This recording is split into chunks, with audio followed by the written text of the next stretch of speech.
Hi friends, welcome to Suresh sir classes. మీరు చూస్తున్నటువంటి విగ్రహం ఆర్బీవీఆర్ఆర్ రాజ్ బహదూర్ వెంకట రామరెడ్డి.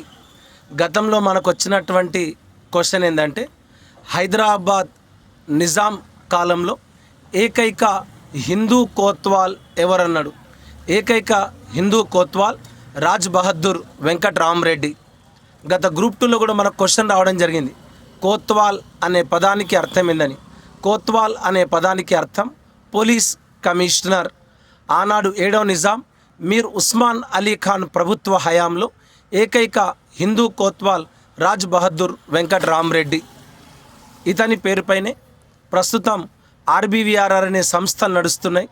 అంతేకాకుండా హైదరాబాద్లో మొట్టమొదటిసారిగా రెడ్డి హాస్టల్ని, రెడ్డి లైబ్రరీని స్థాపించినటువంటి సంఘ సంస్కర్త, తెలంగాణ వైతాళికుడు, విద్యా ప్రదాత రాజ్ బహదూర్ కోత్వాల్ వెంకట రామరెడ్డి.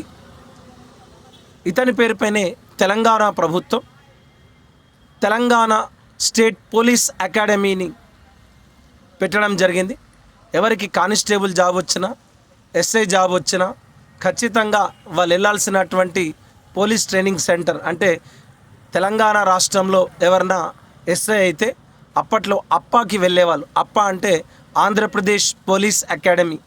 2014 తెలంగాణ రాష్ట్రం వచ్చిన తర్వాత రంగారెడ్డి జిల్లా రాజేంద్రనగర్ డివిజన్ మొయినాబాద్కి సమీపంలో ఉన్నటువంటి అప్పా జంక్షన్ని తెలంగాణ స్టేట్ పోలీస్ అకాడమీని ఆర్బీవీఆర్ఆర్ తెలంగాణ స్టేట్ పోలీస్ అకాడమీగా మార్చడం జరిగింది.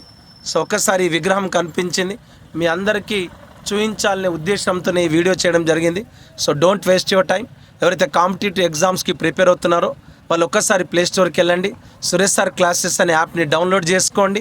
తెలంగాణ ఉద్యమం, చరిత్ర, సంస్కృతి, జిల్లాల సమాచారం కేవలం 50 రూపాయలకే మీకు ఆఫర్గా ఇవ్వడం జరుగుతుంది.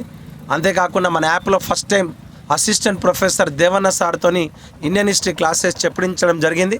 వాటిని కూడా తీసుకోండి, మీ ఉద్యోగాన్ని పొందండి. I wish all the best. Thank you.